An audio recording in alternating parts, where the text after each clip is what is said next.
guest this morning. That is, we've got Steve Ferreira. Can't go a Friday without him. Steve, thank you for joining us this morning. It's my pleasure, Kaylee. Hey, Anthony. How you doing, Steve? So, Steve, Wonderful. We are excited to talk to you because we are seeing some shifts here, and I don't know which one I want to start with, but of course the earnings are the results for Zim. What's going on over there? Just amazing. If you had to look at one metric to tell you what the rest of 2022 is, all you have to look at is Zim. Zim gives, according to some of the best investment professionals in the world that I know of, and I talk to these guys, Zim always gives extraordinarily conservative forward guidance, even more so than Maersk, which has always been a traditionally conservative forward guidance company. Zim came out just 2 days ago and said their 2022 full year results will be equal or better than 2021. That's all you really need to know to cut through the noise. And so that cut through the noise is interesting to me, right? This is Zim's level of confidence just shooting through the roof, despite, I think, kind of the interesting things coming down on shipping giants right now. Is there's a lot of pressure on the ocean industry to say, why are we seeing these profits? Why are you price gouging? Are you not price gouging? Are you taking advantage of the market? Are you just being a good company and doing what needs to be done? Do you think that this is them kind of not bending to the pressure of now the increased attention on the ocean shipping sector? No, I just think they're doing it better, and the data supports. I just did a stat analysis minutes ago. I don't have the container count, but in February, my latest statistics show that over 927,000 ocean invoices from China to the U.S. arrived in the U.S. in that time, in the 1 week time frame. In the 1 month time frame of February, 927,000. And you compare that to, say, October of 2021, which was 800,000, or a year ago was 700,000. So the shipment sizes are smaller, Kaylee, the rates are higher, and this plays right in to the capacity management that the ocean carriers are doing. Yes, they are worried about the DOJ and the FMC, but maybe I was overestimating the power of the FMC DOJ.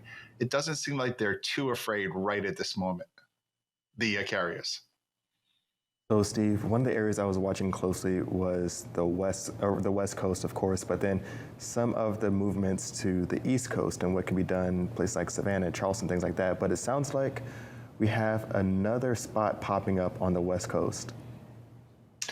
Well, this just came out kind of out of nowhere, and it was it used to be like E.F. Hutton writes The Quiet Voice of Reason. I forget which brokerage house was the quiet voice or the quiet one, but Oakland seems to be the quiet one in terms of over 20 ships in a loitering area outside of, off the coast of California for Oakland, and 10 ships in the closer in at anchor. So it seems like, all the talk about LA and Long Beach kind of like clearing up or starting to clear up.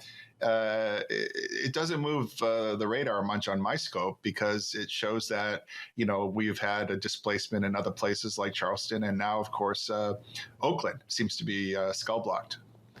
And with that now, the shift to Oakland, we're seeing kind of a sigh of relief almost to LA and Long Beach. You've got this import slowdown because of now what's going on the other side of the globe, and you've got folks now starting to work through some of that backlog.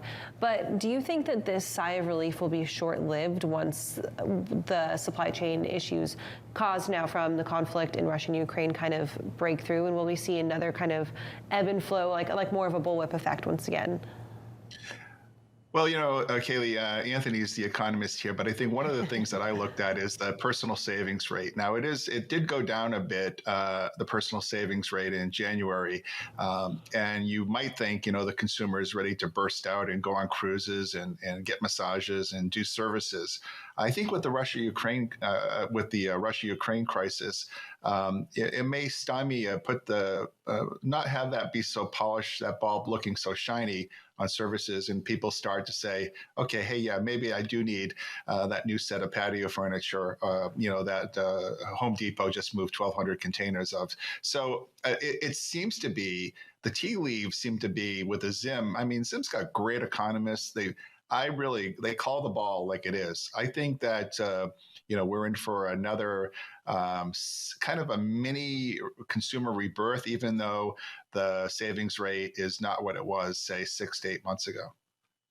And I think that's a great call out to look at the savings rate and what the consumers are doing. Another area that I love looking at, of course, is upstream. We're looking at what's happening with some manufacturers, and one of those areas that really provide them a lot of runway is going to be commodities. Are you seeing anything or hearing anything about what's coming up or coming into the country on the commodity side? Well, interestingly enough, I took a slice of what came in last week over the last 5 or 6 days, and it's not commodities quite yet. But one of the things that would just, surprise the heck out of you is the top 20 moving items last week that came into the country on a shipment size basis were actually 53-foot containers. FedEx, Schreiber, JB Hunt, R&L, KLMM, Estes. They all moved 53-foot containers from China in vast, huge quantities. And here's another breaking story. The chassis push that I talked about weeks ago continues, where the way that they were able to remake and relabel chassis from China into Thailand and then bring them from Thailand to the US, we're starting to see hundreds and hundreds of chassis come in now. So what we heard from the TPM conference is that not only is the domestic manufacturing of chassis going to be delivering more chassis, we're also seeing more imports on chassis.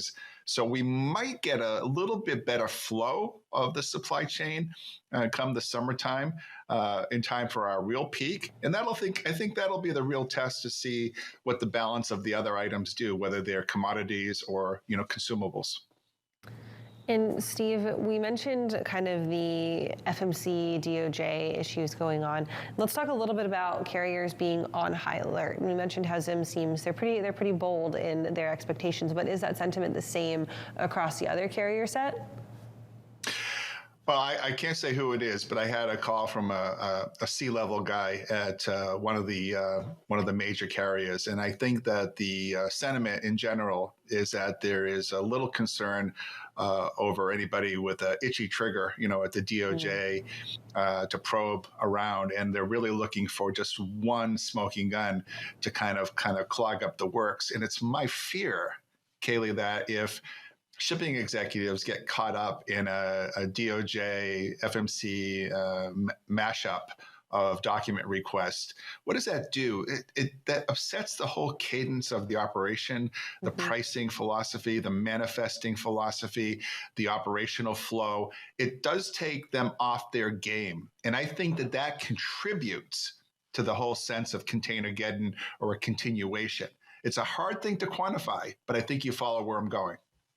Yeah, absolutely. It's almost kind of like it wavers their focus from one point of thing to another thing, right? And